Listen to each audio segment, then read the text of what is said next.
A baby is crying, not because it's hungry, because it's alone.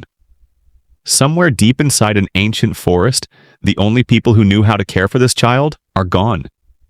Its mother never returned. Its father died on the hunt. There are no villages nearby, no hospitals, no orphanages. No one is coming to rescue it. By every rule of nature, this baby should be dead within days. Yet somehow, thousands of years later, scientists found evidence that many of these children actually survived. How? Who raised them? And why would anyone risk their own survival for a child that wasn't even theirs? The answer reveals one of the greatest secrets behind humanity's rise to become the most successful species on Earth. Imagine waking up 30,000 years ago. The air is cold. The ground beneath you is hard. Breakfast isn't waiting in a kitchen. It has to be found. Every single day begins with one question. Can we survive until tomorrow? Food is unpredictable. A successful hunt might feed everyone for days, or fail completely. One injury can become fatal. One storm can wipe out weeks of hard work. Even healthy adults struggle to stay alive. Now imagine being a newborn. You can't walk. You can't speak. You can't even lift your own head. Without constant care, without warmth, without food every few hours, survival becomes almost impossible. And that's what makes the next discovery so astonishing. Because ancient babies weren't as helpless as they seemed. Not because they could save themselves, but because someone else did. Death was a constant companion in the ancient world. A hunting accident, a fall from a cliff, a venomous snake, an infected cut, a sudden illness. Any ordinary day could become someone's last. And if both parents died, everything changed in an instant. The baby lost more than love. It lost its source of food, its protection from the cold, its comfort, its future. For many animals, that would be the end of the story. An orphaned cub or chick rarely survives for long without its parents. Humans should have faced the same fate. After all, human babies are among the most dependent newborns in the entire animal kingdom. For years, they rely almost completely on adults. So why didn't ancient human populations disappear under this impossible burden? The answer wasn't stronger parents, it wasn't better hunters, and it wasn't luck.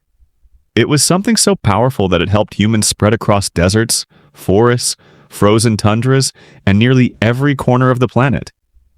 A survival strategy unlike anything the world had ever seen. And once scientists uncovered it, they realized it may have been the true superpower that made humanity unstoppable. For a long time, people imagined prehistoric humans as ruthless survivors. Every person fighting for themselves. Only the strongest lived. The weak were left behind. It sounds believable. There's just one problem. The evidence tells a completely different story. The very thing that made humans different wasn't sharper teeth or stronger muscles. It was something far more powerful. They survived together. Unlike most animals, ancient humans built their lives around cooperation. A child didn't belong only to two parents. In many groups, that child belonged to everyone. If a mother became sick, someone else stepped in. If a father never returned from a hunt, the tribe didn't simply watch another life disappear because losing one child wasn't just a family tragedy. It was a loss for the entire community. But this wasn't just kindness. It was one of the smartest survival strategies evolution had ever produced. Imagine standing in the middle of an Ice Age camp. Children are laughing around the fire. Hunters repair broken spears. Others prepare food. Nearby, a baby begins to cry. Its mother is collecting firewood. Before she even returns, an older woman gently picks the baby up. A teenager keeps the child warm. Another adult offers comfort. No one waits for permission. Helping is simply part of everyday life. Today, anthropologists call this cooperative breeding or alloparenting. It means raising children wasn't the job of only biological parents. Grandparents, older brothers and sisters, aunts, uncles, close friends, even unrelated adults often shared the responsibility. To us, that may seem unusual. To our ancestors, It may have been completely normal. And then researchers discovered something even more remarkable.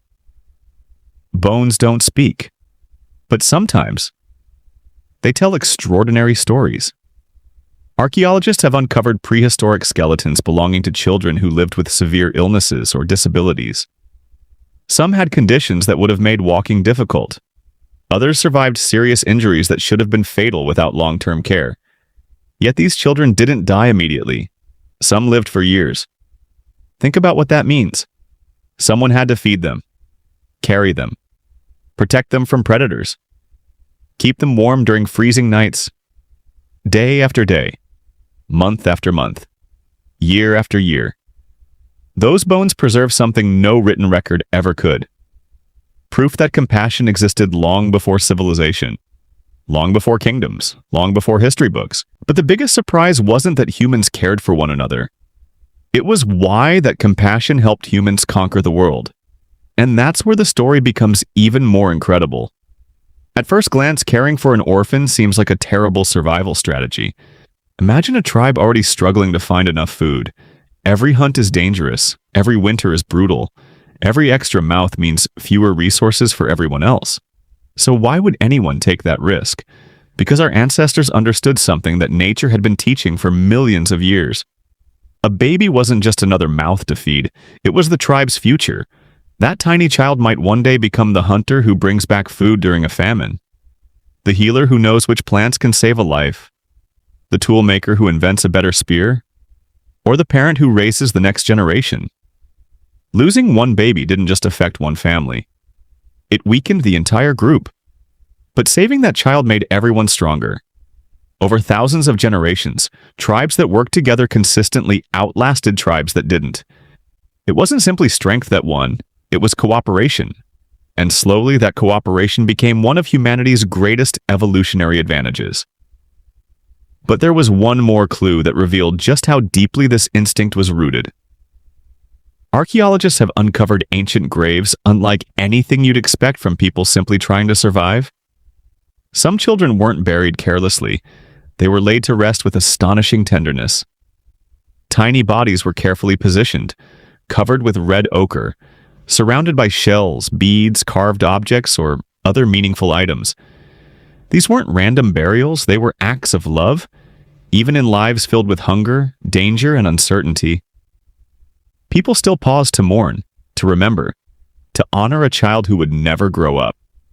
That tells us something extraordinary. Ancient humans weren't driven only by survival, they were driven by connection, by grief, by hope. The emotions we feel today aren't modern inventions. They reach back tens of thousands of years. And that changes everything we thought we knew about them. So, what happened to ancient babies when their parents died? Some didn't make it. The ancient world showed no mercy. Not to the weak, not to the small, not to the helpless. But here is what the bones tell us. Here is what the graves whisper across 30,000 years of silence. Many survived, not because the world became kinder, but because people did. When a mother never came home, someone else's arms held that child through the night. When a father fell on the hunt, another man taught that boy how to survive. When there was no one left, there was still everyone. And maybe that's the most human thing of all. Not that we build weapons, not that we conquer lands, but that in our darkest, most desperate moments, we still turn to each other.